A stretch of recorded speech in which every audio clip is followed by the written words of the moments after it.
मैंने कभी आज तक अपना सब्जेक्ट पिच नहीं किया। मैं बाय डिफ़ॉल्ट राइटर बन गया और मुझसे हमेशा चीज़ें मांगी गईं।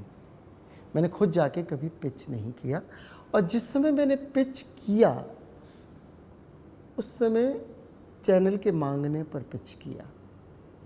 उनको एक मुझसे शो चाहिए इसलिए मैं उन्हें पिच कर रहा हूँ।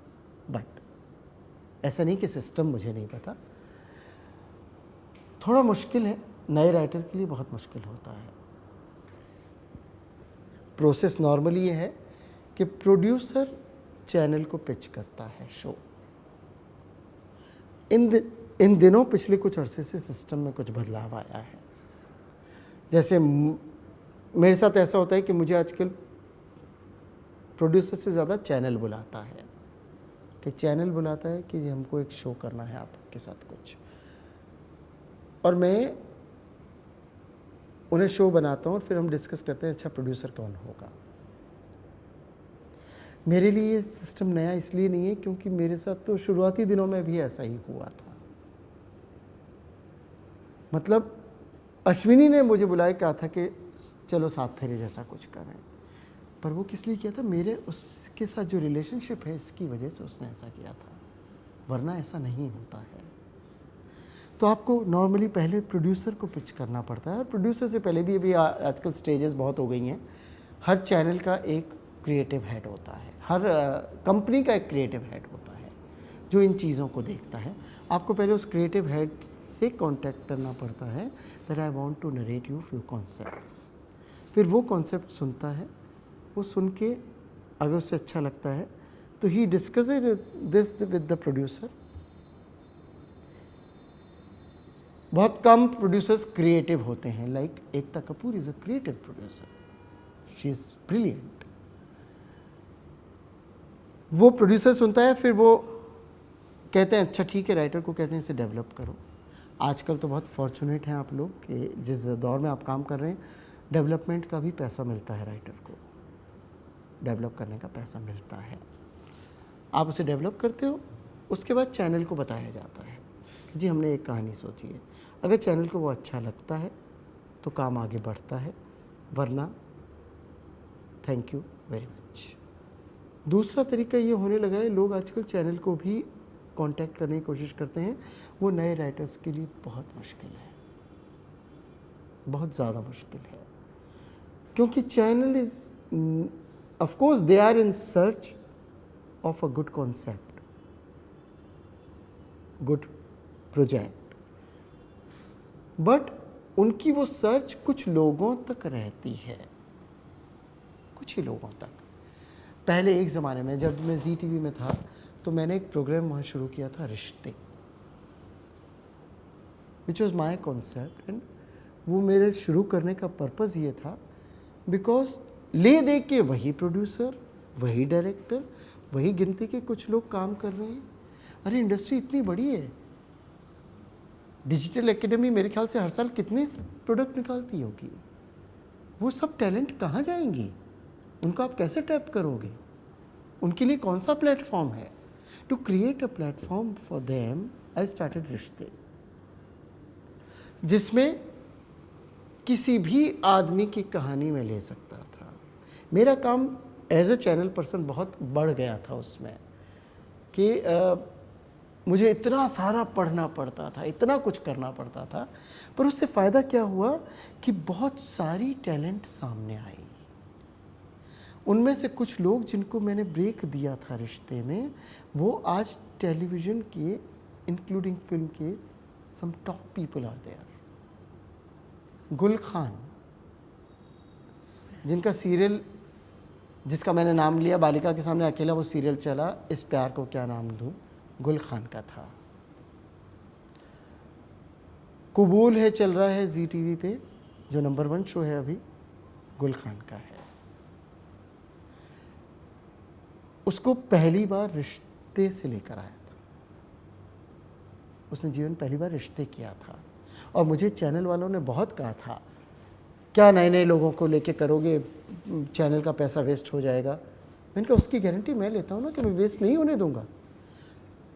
अगर मुझे उस प्रोसेस में कहीं समझ में आएगा कि ये आदमी में उतनी टैलेंट नहीं है जितना मैं सोच रहा था, अगर मैं गलत हूँ तो मैं उसी समय डिसीजन लेके दूसरा डायरेक्टर प्रोड्यूसर ले लूँगा, प्रोडक्ट वेस्ट नहीं होने दूँगा। ये मैंने बहुत बड़ा रिस्क लिया था अपने कंधे पे, पर उससे बहुत सारे नए लोग सामने आए। Sridhar Rangayan, brilliant director, he started with Rishtey only. तो for that matter Anurag Basu जो आज के टॉप डायरेक्टर हैं, ही स्टार्टेड विद रिश्ते। पहला इंडिपेंडेंट जो डायरेक्ट किया था ट्रैक सिनेमा रमन कुमार की कंपनी के लिए, वो रिश्ते का एक एपिसोड किया था अनुराग ने। तो नए लोगों के लिए बहुत मुश्किल होता है चैनल तक पहुंचना। ऐसा कोई प्लेटफॉर्म चैनल के पास नहीं है। और अब तो ये हो गया है कि चैनल को लगता है भैया सब लोगों को नया नया सिखाएंगे, इससे अच्छा है जिन पे हमें भरोसा है। एक स्पेयर ओरिजिन्स है, एक शाकुंतलम फिल्म्स है, एक ये फलाना का प्रोडक्शन, ये इनका है, इनको प्रोग्राम दे दो और आगे बढ़ो। एटलीस्ट ये सिरदर्द तो नहीं लेना पड़ेगा, वो अपनी जगह राइट हैं। तो रास्ता बहुत मुश्किल है। आपके पास कुछ तरीके हो सकते हैं, जैसे मेरे पास बहुत सारे नए राइटर्स आते हैं कि अगर मैं उनका कॉन्सेप्ट आगे बढ़ा सकूं, ये बात अलग है कि मैं इस बात के लिए मना कर देता हूँ, पर ये भी एक रूट है। जो नॉन राइटर्स कुछ लिख रहे हैं वो भी आपके कॉन्सेप्ट को आगे बढ़ा सकते हैं। तो उसमें एक ख़तरा होता है जो आए दिन आपने शायद अखबारों में पढ़ते हो कि जी मेरा कॉन्सेप्ट उसने चुरा लिया, मेरी कहानी उसने चुरा ली, ऐसा होता है। तो रास्ता थोड़ा तो मुश्किल है, पर करते रहना ज़रूरी है। ये मान के चलिए कि आज की तारीख में एवरीथिंग इज़ एन आइडिया। एक आइडिया पे सब कुछ टिका हुआ है।